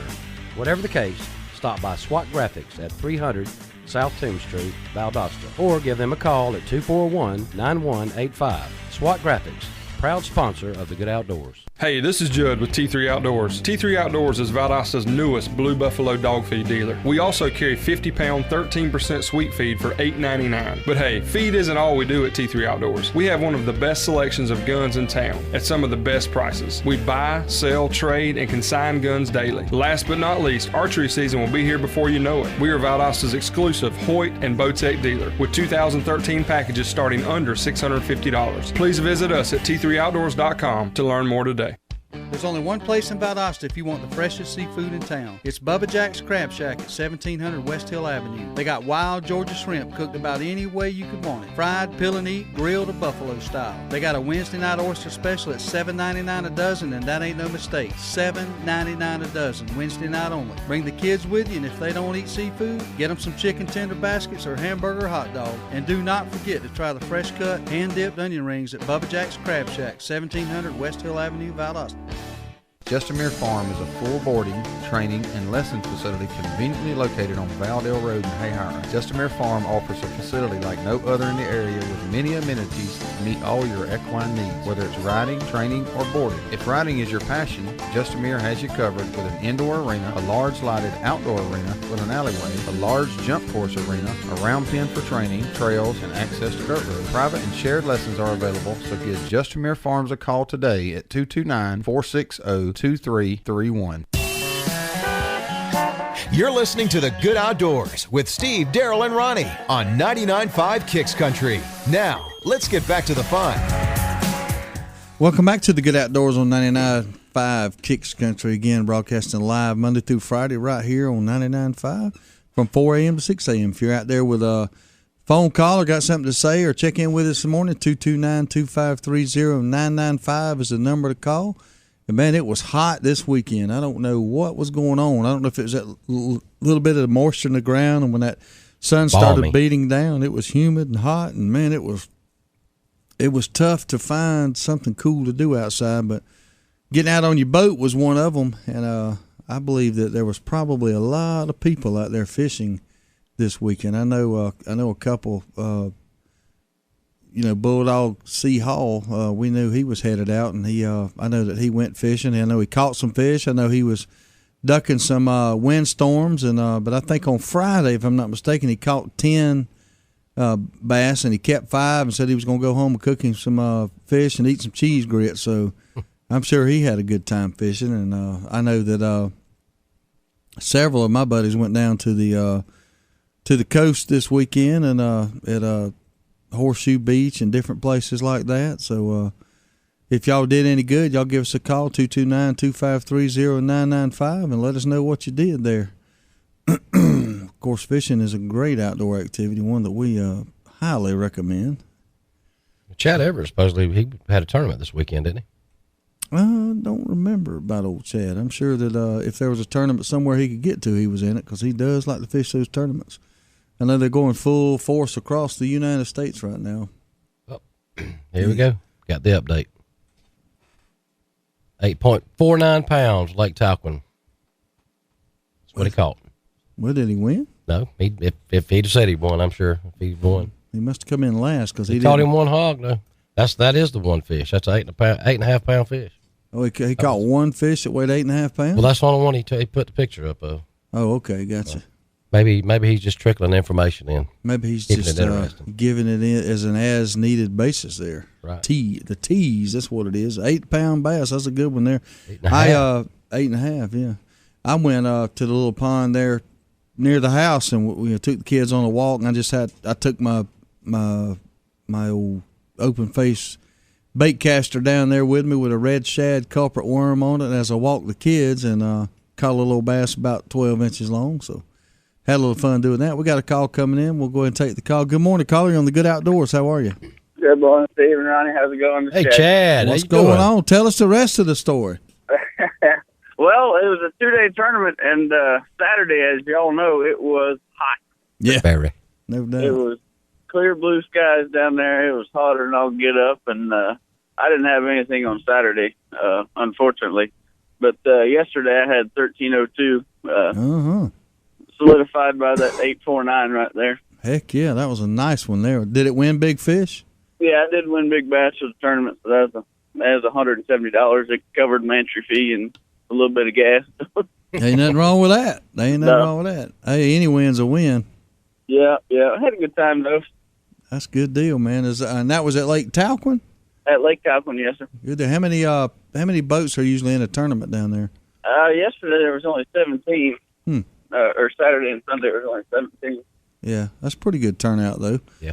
Considering, the weather threat and that kind of thing. A lot of people probably didn't want to go spend an entry fee, with the weather being a little up and down like that. Yeah. But 41 pounds won the thing. He is a local guy, so those guys usually just tear us up down there. But 41 pounds. Yeah, he knew what he was doing. They got a little insider information there, don't they? Oh yeah, they had some cookie cutter bass, just like 5 pounds, just right off the mama's teeth. Good gracious! But those guys know what he's doing. Yeah, it's the local knowledge of the lakes, man. That pays off for those guys. It does, and I wish I could get down there and learn that lake better, but I can't spend all that gas money getting down there 2.5 hours every time. So.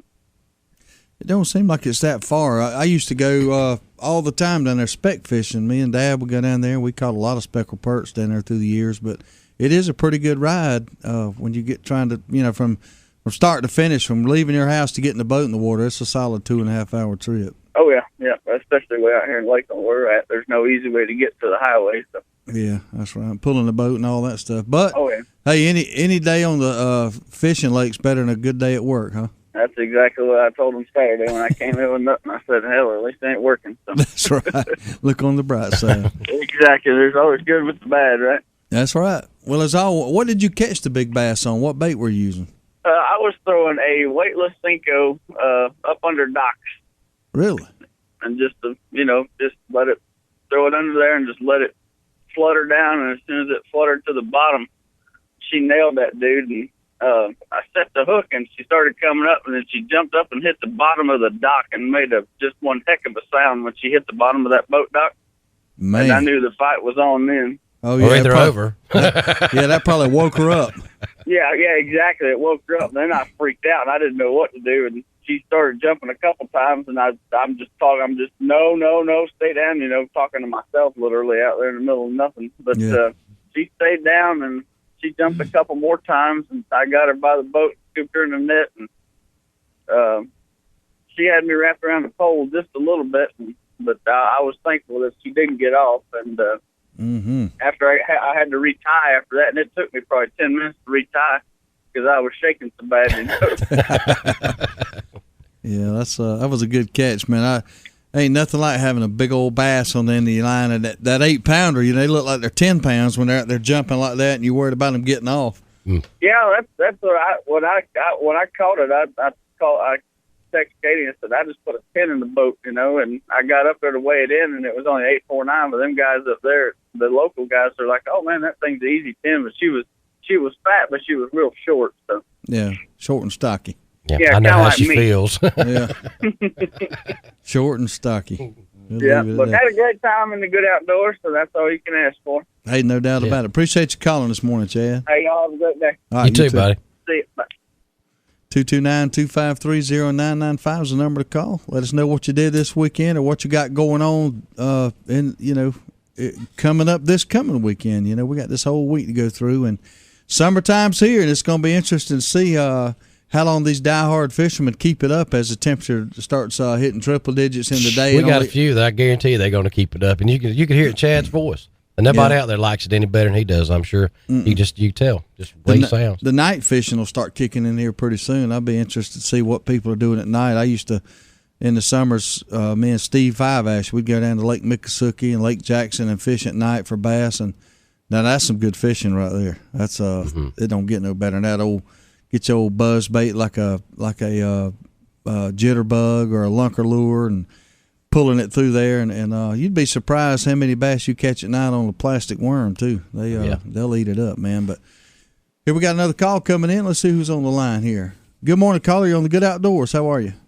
Good morning. This is Mike. How are y'all? What's happening, Mike?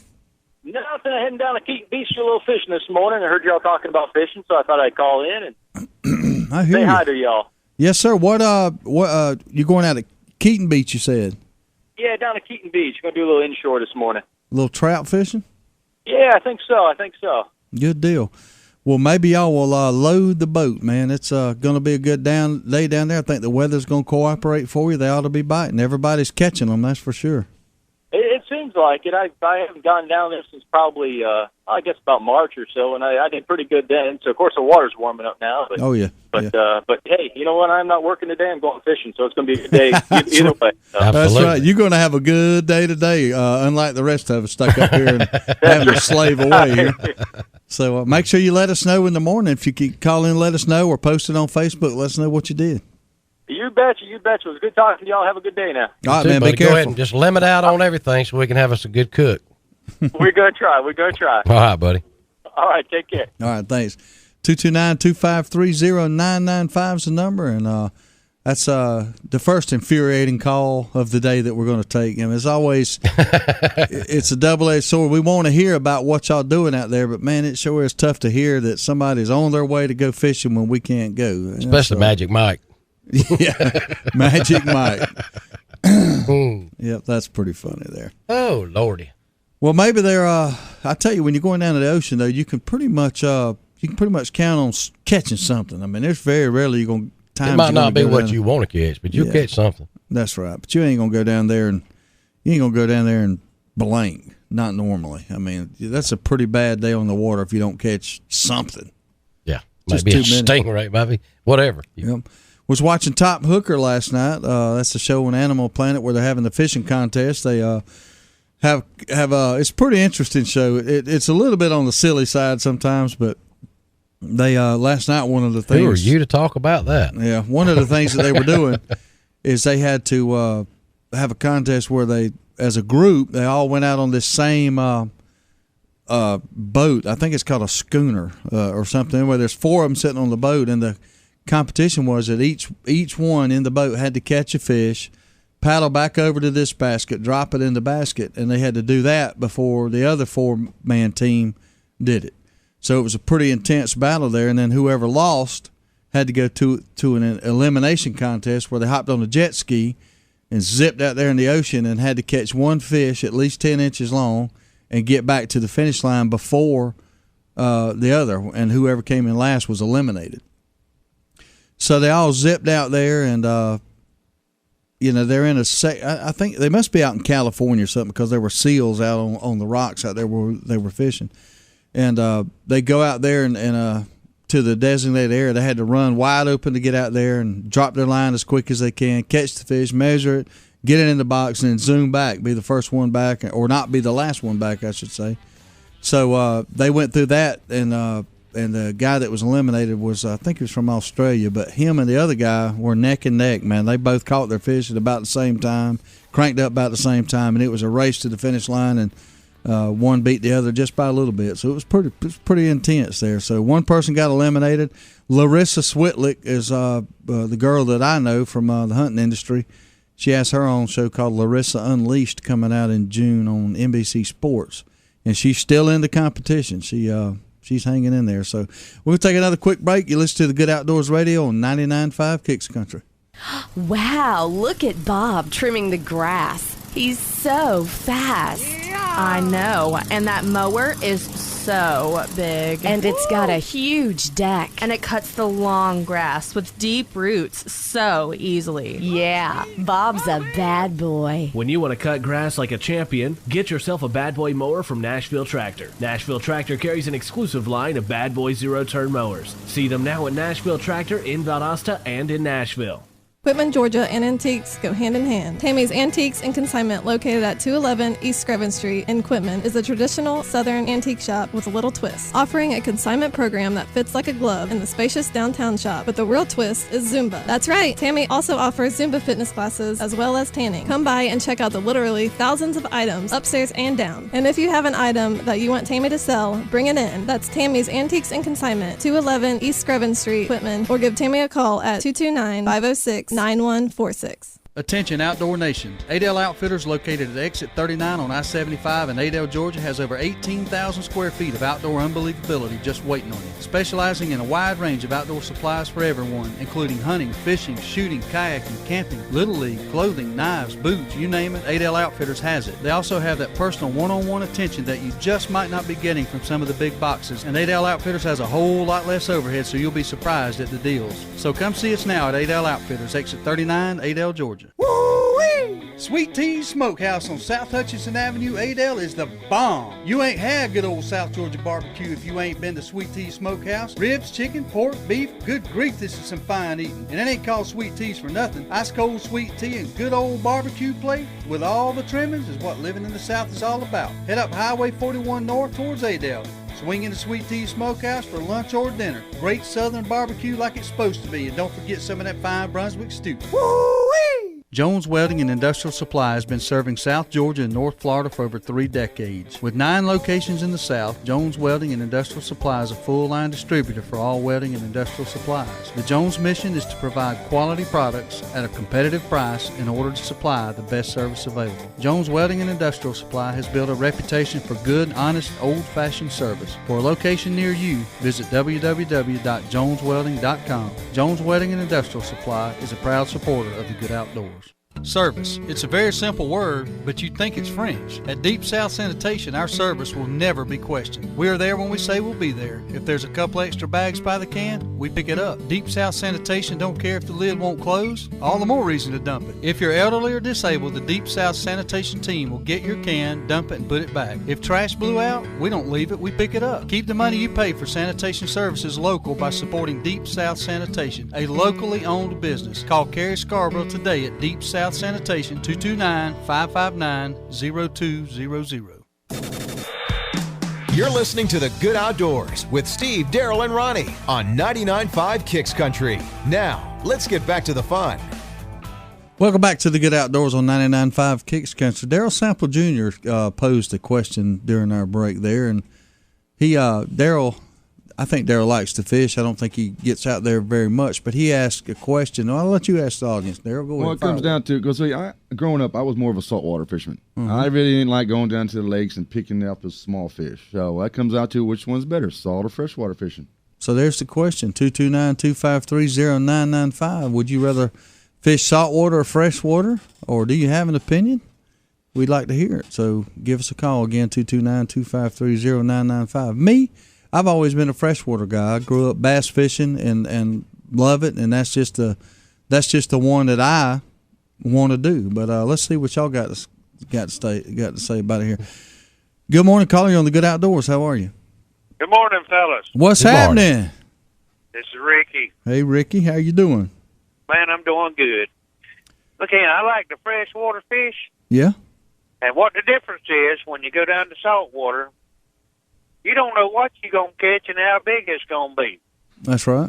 That's exactly right. It's a little bit of a game there. You can go down there, like Darrell said, we went to Crystal River. They caught 12 or 13 different species of fish in the ocean. That's right. That's not going to happen in freshwater. Normally you'll have about 3 different ones you might catch, and that's about it. You can control a little more about what species you're going to catch in freshwater, but you still don't know what size it's going to be. No, you don't. But it's my thing. If you go after one species of fish, like if you go on catfishing or whatever, you can do that, in your freshwater. But I just go catch whatever. It don't matter to me if it could be a budfish. I don't care. I ain't been eating none of it no way. No, that's right. That tug on the end of your line is what you go for, ain't it? That's right. It's all nasty to me. So you don't eat fish, huh? I got 3 boats and I love to fish. I got plenty of rods and reels, but I ain't finna eat that. Oh, man. I don't eat a lot of fish neither. I'm with you on that. It's the problem with fish is it tastes like fish. Yeah, I love That's it. right. It's all nasty. It's all nasty. Appreciate the call, Ricky. All right, boys. Y'all have a good day. You too. 229-253-0995. We got another caller. Good morning, caller. You're on the Good Outdoors. How are you? Good morning. Captain Steve Crow, Steenhatchee, Florida. How are y'all? I'm doing good, Steve. Well, we just posed the question, would you rather fish saltwater or freshwater? And I believe I know where you're going to answer that at. Yeah. Well, that's one of those questions that I used to bass fish a good bit. Had a bass boat. We're talking about 30 years ago now, or 20 years ago anyway. But I got to where I would drag that thing 100 miles before I lived here on the coast, and of course, now I live here and I do it for a living. So that's right. That's how that worked out. But, well, in the rare chance you get to have a day off, do you spend it fishing, or is that the last thing you want to do since you do it for a living? No, I wouldn't say it was the last thing I want to do. I have plenty of fun trips, as we call them, but it's been a few years since we went, but we used to go to the Keys on vacation, catch lobster. Oh yeah, change of pace there. A tasty change of pace there. Right. That's good right. deal. But anyhow, so yeah, I love the saltwater. I love fishing, and it's hard to get away from it. Yeah. Well, what was the weekend for you like? What kind of fish did y'all catch, or how'd y'all do this weekend? You know, we had the question that you guys had last Monday morning was how was the storm going to affect us? Well, the best answer I came up with was nothing. In fact, it really had no impact on them. I mean, that's good. The storm and everything really was not at it wasn't hurricane strength, and but I fished right where the eye, or the center of circulation, not really the eye, I guess, but the center of circulation of that storm Andrea, passed. So it really didn't have any impact on them at all. I mean, we had a limit 2 days in a row right there. So good deal. Good deal. We did lose that day. I mean, actually the Thursday, but that it came by. But it still turned out to be real good. Was the sea pretty calm out there Saturday and Sunday? It was windy, and it was still quite stirred up. But the areas that I fished, it was actually clear up close to the door. Well, good deal. Good deal. What you got on tap for the week? We got we're winding down slowly just a little bit. Our spring fishing season is coming to an end. We'll go into a few days a week until scallop season gets here. So we've got some boat maintenance to do. I've got a power pole that's 7 years old. It's one of the older ones that's got to be rebuilt. So the boat's going to come out and get a little maintenance done on it, and that's about it. We just like any other small business. You got a little bit of administrative days once in a while to catch up with things. Hey, thank God for them too. Sometimes you got to do a little boat maintenance, so you'll be in trouble. That's right. And I got some folks that I help and work with and visit and call on once in a while too, because I'm the captain for the Steinhatchee Landing Resort here, which I appreciate them. Mm-hmm. And the River Haven, it's going to sound kind of like a NASCAR driver at the end. That's what I'm going to sound like. River Haven Marina, which I have a motel, which is where I keep my boat and work out of, are just fine folks, have, helped me a great deal. They're like a business partner for me. Mm-hmm. That, the bait company that I use predominantly is Saltwater Assassin or Bass Assassin there in Mayo, Florida. They're great folks, and I've enjoyed working with them a long time. And so, Costa Sunglasses, I've been a pro staff with them for a long time. And so, all those things, and people are different ones that help you and all. But River Haven Marina and Motel here is probably the biggest one. Right. That's actually where I prefer to go in and out of. They give me we get a little business, and my folks stay there with them some, and so it's one of those relationships where you help each other. Oh yeah, fishing community is really good about helping each other out. I say that, but now in the walleye fishing game, now that's a different bunch of cats up there in the north. They are very, very secretive, and they don't. If you got some waypoints out there, they're guarded like you wouldn't believe, man. They don't. I don't think you're gonna get no trout fisherman's numbers either. Now, Lord have mercy. Yeah. I'm not standing on the corner handing numbers out either. No, I've never. A little precious. Oh, them walleye guys, I've seen them just about getting fist fights up there, man. That's some serious business up there. It's a different situation than we face down here. That's for sure. Well, Captain, we got some folks headed down that way this morning. Have you got anything on the tides or force or? Let's see. Saturday was high around 1:30. So today it's going to be about 3 o'clock, 30 o'clock. Absolutely, it's been not a lot. I discussed that before. Time this year has been less dependent. Find them one day, and next day, they're not there. So, but the last 2 days, I had my trout early. I had a lot of times, had several hours to look. We found them those days. Still not the numbers we used to, but we were able to. Good deal. So it's been a lot of folks in town this past weekend after the Big Doug Johnson tournament was here this weekend, and that had a huge crowd for it. So. Yeah, those tournaments, if they're well marketed and planned in advance, they bring a crowd. Steve, we appreciate you calling in and checking in this morning, man. You have a good week, okay? Hey, thanks, you guys. Y'all have a good week, and we'll talk to you next week. All right, buddy. Thanks a lot. Bye. That's always a good report to know what's going down there. We'll continue our calls, 229-253-0995, and give us your opinion on fresh or salt water, the pros and cons of each, or why you like it. We got a call. We'll take it real quick. Good morning, caller. You're on the Good Outdoors. How are you?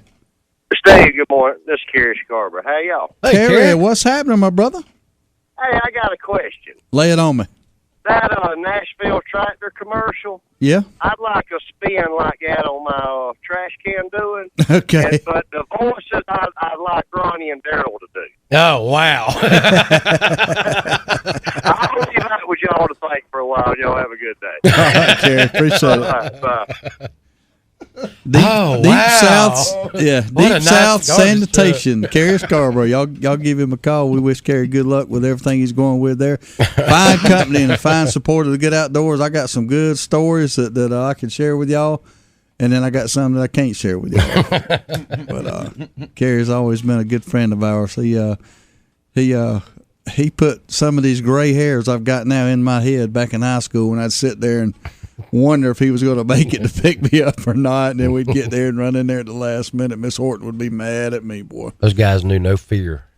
No, they didn't. No, they didn't. Got a call coming up. We're going to have to take a break. We'll take it. Well, we got him on there. Let's go ahead and take it real quick. Good morning, caller. You're on the Good Outdoors. How are you? Pretty good. How y'all doing today? We're doing good. This is Joey from Albany. Hey, Joey. Y'all every morning on the way to work. Appreciate that. But it's all right. But I was calling to you, I prefer freshwater. I chase shoal bass in the Flint River. Yes, sir. Shoal bass. There's, Flint River's a great fishery for shoal bass. Oh, yes. About the only place we got them. Got them in 3 river systems, I think it is. Yeah, that's right. And I chased them up the Flint River. Done pretty good. It caught me about close to a 6-pounder so far. So. Wow, that's a nice one there. That's a nice. Yeah. What? Bigger. Yeah, what kind of bait do you use when you're going after them? It really depends on what they want for the day. You know how they are. We throw these little minnows. Something I use that I've shown a couple other people. They work real good, but nobody, I guess, cares to use them. Yeah. But they're little Lake Fork minnows, and man, they love them. I catch quantity on those, and then for size, I use a curly tail worm, like a 7.5-inch curly tail worm. Yeah. And just drag it across the bottom. Good deal. Get hung up a lot, but that's what they want. Yeah, that's what people understand. You got to get down there where they hang out, and sometimes that requires dealing with a bunch of hang-ups. Oh yeah, they're a ferocious fish, man. I put into one a 3-pounder before and had 3 other 3-pounders trying to take the hook out of his mouth. Good gracious, yeah, they're a very aggressive fish. I've never caught one, but they say they're kind of along the lines of a smallmouth bass in their aggression. Yeah, they're the meanest fish I put into.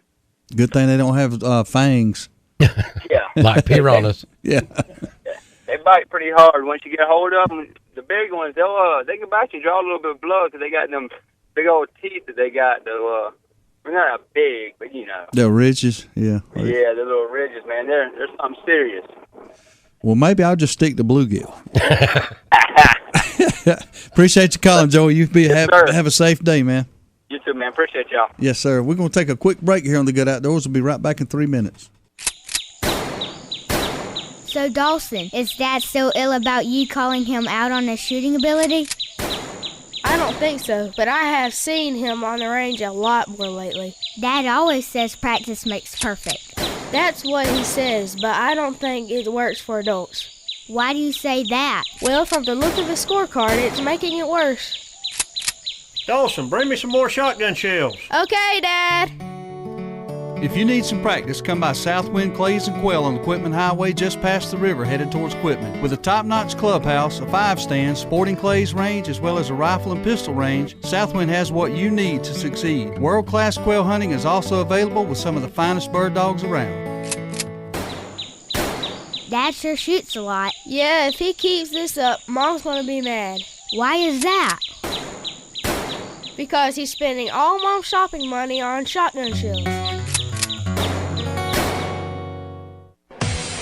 Man, I have picked up some bad habits. You don't need any more bad habits. Are you talking about Bad Habits Saloon and Grub? Oh, yeah, baby. Nothing like throwing back a cold one and watching one of their 26 high-definition TVs. Yeah, and you don't have to ask what sort of beverage they have, because they've got it all at Bad Habits Saloon and Grub. That's right, over 300 bottled beers. Any premium drink you could ask for, including single malt scotch and single barrel bourbon. And 48 beers on tap. Oh, and the food, from juicy ribeye steaks at $9.99 to foot-long premium hot dogs. And $10.99 all-you-can-eat wings from 10 to 11 p.m. And no matter what mood you're in, there's 3 environments to enjoy: a dining area, a bar, an outside patio, TVs, and all 3 places, baby. Come on out and enjoy a live DJ every Monday, Tuesday, and Wednesday night, and grab a $2 16-ounce draft or a $6 domestic bucket while you mingle. Come visit Bad Habit Saloon and Grub and let them serve you what you want, not what they want you to have. Bad Habit Saloon and Grub near the mall on Gornto Road, right behind Exit 18 Liquors. Tell them we sent you from the Good Outdoors. Oh, yeah, baby. Here we go again. Every time there's a food plot to be planted, Darrell's nowhere to be found. You see him, Ronnie? He's probably in the truck eating a dang sandwich. I'm sitting right here by this tree, and they don't even see me. Man, that Real Tree AP was designed to blend hunters with their surroundings, not hide them when it's time to work. I'm so hidden, the scooters can't even find me. Okay, Darrell, come on. We got to get this stuff planted. What's that? Hey, stop it. Real Tree. It's so real, a coyote might pee on it. Serves you right, you slacker. So you need a car, truck, or SUV? Look no further than Midway Auto Emporium at 4189 Bemis Road, Valdosta, Georgia. Cameron and Melissa Tucker has been serving the Valdosta area for over 7 years now. They are a family-owned and operated local business with hometown values and still believe in handshake deals. With a great selection of used cars, trucks, and SUVs, with a Carfax report on every one of them, along with bank financing at all credit levels and interest rates as low as 1.85% with approved credit. 4189 Bemis Road, or visit their website at midwayautoemporium.com. It's the Good Outdoors on 99.5 Kicks Country. Now, let's get back to the fun, talking about everything to do with the outdoors with Steve, Darrell, and Ronnie. Welcome back to the Good Outdoors on 99.5 Kicks Country, broadcasting live every Monday through Friday from 4 a.m. to 6 a.m. We posed the question, what do you like better, saltwater fishing or freshwater fishing? And I know one of the huge considerations when you're making that choice is the expense of doing one or the other. It's definitely more expensive to go to saltwater. Most everybody around here goes down to the Gulf, which is a Florida destination, so it requires a out-of-state Florida fishing license. You got the gas getting down there, gas in your boat and things like that. So certainly the expense would weigh into that choice between the two. Me, I personally prefer freshwater fishing. It's just what I grew up doing, and the bass fishing specifically. But another reason is there's generally not any fish in fresh water that's going to eat you. Right. If you fall in. Now, up in Cape Cod, the Cape Cod area, they had to close the beach because they saw a 15 or 13-foot great white shark swimming through, so they shut the beach down. That's never happened down at Ocean Pond or Banks Lake or anything like that. We got a call coming in. Good morning, caller. You're on the Good Outdoors. How are you this morning? Good. I got to say, I prefer saltwater. You prefer saltwater, and why is that, young David? The more fish. More fish. There you go. Can't argue that. Can't argue that. You never know what you're going to catch out there, and if one species ain't biting, you can usually find something that will bite out there. Where have you been out in the ocean? What was your favorite ocean trip? I believe we've lost young David. I done lost him. Well, the drama has started. We don't know what young David called on his last saltwater trip. Maybe he'll call back. He'll let us know in a minute. There And this segment brought to you by Southwind Sporting Clays and Quail out on Highway 84, Equipment Highway across the river. Go out and see John for all of your clay shooting needs, quail hunting. Got anything you want out there? Clubhouse for entertainment. Man, that's wrap-up segment has snuck up on us this morning. Yes, it did. We got a call coming in. Good morning, caller. You're on the Good Outdoors. How are you? Hey. We had technical difficulties there, didn't we? Yep. So what was your best trip to the ocean? Well, I'm from around Jupiter, West Palm Beach. Yeah. My best one was we went out fishing on the reef out there. Mm-hmm. I caught like 7, 8 tuna right after the other. Really? How big were they? It's on my Facebook page. They were size. I had one eat by a shark as I reeled it in. Wow, man, that's good. A lot of people don't get the chance to catch a tuna. That was a good trip there. West Palm, that's a beautiful area down there. Yeah. Appreciate you calling, David. All right. All right, man, take it easy. 229-253-0995 is the number to call to tell us if you would rather hit the fresh water and try for some bass, brim, crappie, or catfish, or would you rather hit the ocean and come up with something you may not could even explain? Talking about that identify. Yellowfin. You talking about pan-searing that steak, man. You can pan-sear that yellowfin. Yeah, ooh, I'm like Ricky. It's still fish. Good morning, caller. You're on the Good Outdoors Radio. How are you? Well, I guess I got a little bit easier whenever it comes to saltwater. Yeah. I don't have a big fancy boat or anything. No boat insurance. I go out kayaking. Oh yeah, man! I watched the show the other day it was a Hobie put on a kayak fishing tournament, and matter of fact, last night on that Top Hooker show they were fishing out of some kayaks at one point. But where do you do the kayak fishing at? Anywhere there's water. My last trip was actually out there on Spring Warrior. Yeah. And I think we did total of probably 13 miles in the kayak. Wow. And we both limited out on our trout way out there with all the big boats and everything, probably about 1.5 miles off. So, man, that is awesome, right there. Creeks coming out. Yeah. And none of the boats were catching them, but we limited out on our trout in about an hour out there, then just went around fishing everywhere else looking for red. I can believe it. My brother-in-law, Jerry, is a big kayak fisherman, and he and his buddy entered a fishing tournament where they go down to the boat launch dock, and all these $100,000, $200,000 boats are putting in and going out and fishing, and then they slip their little kayak in the water and come back. And the tournament was whoever caught the biggest red and biggest trout. You could weigh one of each species, and they won first and second place.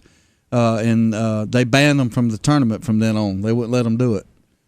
Well, I mean, most of the fish are out there on oyster bars where we go and everything. Shallow Big water. boat, you can't get near as close. We'll go up there and just stand on top of the oyster bars with our shoes because we can just park the kayaks on them. There you go.